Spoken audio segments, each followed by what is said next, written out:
Boards आने वाले हैं और बोर्ड्स के साथ साथ कोरोना भी आने वाला है और तुम इस वीडियो पे आए हो बोर्ड्स की लास्ट 60 डेज स्ट्रैटेजी देख के।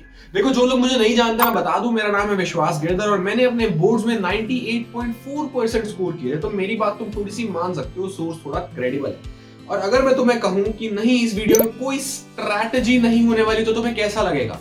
बिल्कुल वैसा ही जैसा लगना चाहिए, क्योंकि वही मेरे भाई सत्य है। सत्य यही है कि 60 डे स्ट्रैटेजी जैसी कोई चीज नहीं होती, तुम्हारी स्ट्रैटेजी तुम खुद बनाओ। देखो, मैं अगर दिल से तुम्हें एक बात बताऊं तो अगर तुम कहीं भी YouTube पे जाके या किसी टीचर के पास जाके उससे अपने लिए कुछ स्ट्रैटेजी बिल्डअप करवाओगे कि मुझे कैसे क्या करना है, कैसे क्या करना है, मुझे स्टेप बाय स्टेप बता दो, तो वो गलत है। Because every student is different in his own way. तो इस वीडियो में तुम्हें कुछ 3 मेजर गोल्डन टिप्स बताऊंगा जिनको ध्यान में रख के तुम अपनी स्ट्रैटेजी खुद फॉर्मुलेट करो।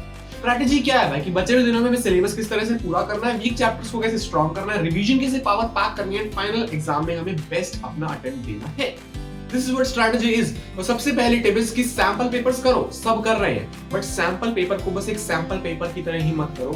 उसमें देखो कि अगर मैंने यहाँ कुछ गलती की है तो ये जो क्वेश्चन है ये किस टॉपिक का है, वो टॉपिक किस कॉन्सेप्ट का है, वो कॉन्सेप्ट किस चैप्टर का है, वो चैप्टर किस यूनिट का है। Go back to the basics, go back to the roots. अगर मैंने एक क्वेश्चन में गलती की है तो मैं इसके अराउंड रिवॉल्विंग और क्वेश्चंस में भी गलती कर सकता हूँ। नंबर ऑफ सैंपल पेपर्स चाहे कम हो, कोई दिक्कत नहीं, लेकिन उन सैंपल पेपर में जो गलतियां उनको सीरियसली लेके सीखना बहुत जरूरी है। ठीक है, जितने भी सैंपल पेपर करो उनसे सीखो। एक एक गलत क्वेश्चन में वापस जाओ, बुक पे, नोट्स पे, चैप्टर पे, वीडियोस पे, टीचर्स के पास, उस चीज को, उस कॉन्सेप्ट को कोर से स्ट्रॉन्ग करो। पहली चीज सैंपल पेपर्स करो, लेकिन उनसे पैरेलली सीखने में ज्यादा फोकस करो, सिर्फ एक के बाद एक करने पे नहीं। दूसरी चीज, रिटर्न प्रेजेंटेशन।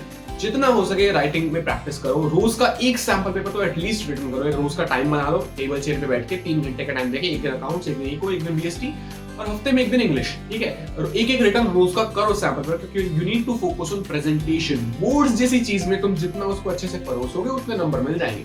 आता जाए कितना मर्जी हो, टीचर को नहीं पता, वो बहुत लिमिटेड टाइम में चेक करेगा। अगर तुम इस वहम में हो कि भाई उन पे बहुत अच्छे अच्छे रूल्स एंड प्रोटोकॉल्स है कि एक दिन में इतने ही पेपर चेक होंगे ताकि हर पेपर को टाइम मिल पाए, ऐसा कुछ नहीं होता। वहां बहुत कूल चीजें चलती है, तुम्हारे पेपर भागते हैं।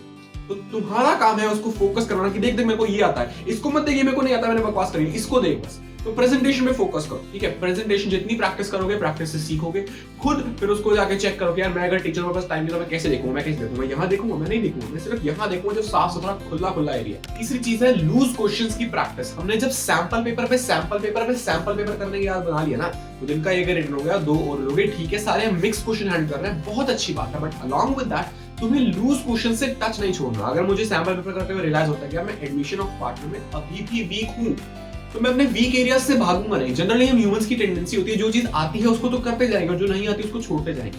बट जो चीज नहीं आती उस पर ज्यादा टाइम देने की जरूरत है, उस पर ज्यादा फोकस करने की जरूरत है। तो जब मुझे दिख रहा है 1, 2, 3 सैंपल पेपर्स करने के बाद कि मैं हर बार एडमिशन ऑफ पार्टनर में ही फंस रहा हूं, तो go back to that chapter and pick up loose questions जो सारे के सारे एडमिशन ऑफ पार्टनर के हो, चाहे वो डीके गोयल हो, टीएस ग्रेवाल हो, या कोई स्पेसिफिक बुक हो जिससे तुम पढ़ रहे हो, जिससे तुमने सारा साल पढ़ा, उससे जाके पढ़ो। ठीक है, दैट सिंपल। लेकिन साथ ही साथ बस ये ध्यान रखना कि तुम्हें अब एक बार के लिए, एक दिन के लिए वही टारगेट बनाना है कि मुझे ये चैप्टर पावर पैक करना है। एंड बहुत ज्यादा रिसोर्सेज के स्कैम में मत फंसो। बहुत सारी बुक्स, बहुत सारे टीचर्स, बहुत सारी यूट्यूब वीडियोस, बहुत सारी स्ट्रैटेजीज नहीं। लिमिटेड रिसोर्सेज, बट उन पे कमिटमेंट देना सीखो। रिसोर्सेज लिमिटेड है, लेकिन मैं बहुत अच्छे से दिलो जान से इस पे मेहनत कर रहा हूं और मैं करता रहूंगा। That is what matters at the end. ठीक है, उन पे भरोसा रखो, उन पे दिल लगा के काम करो, उनको इतनी बार कर लो कि वो अच्छे से तुम्हारे मन में बैठ जाएं और तुम्हारा पेपर बहुत अच्छा जाने वाला है। एक गोल्डन टिप लास्ट में बता रहा हूँ, गोल्डन टिप नहीं, गोल्डन हैक भी नहीं, ये एक स्पॉइलर है कि तुम्हारे बोर्ड एग्जाम्स बहुत ईजी है। तो मैंने सारा साल जितनी मेहनत की है, जो स्कूल में प्री बोर्ड्स दिए, हाफ ईयरली दिए, उनसे बहुत ज्यादा ईजी होते हैं। All the best.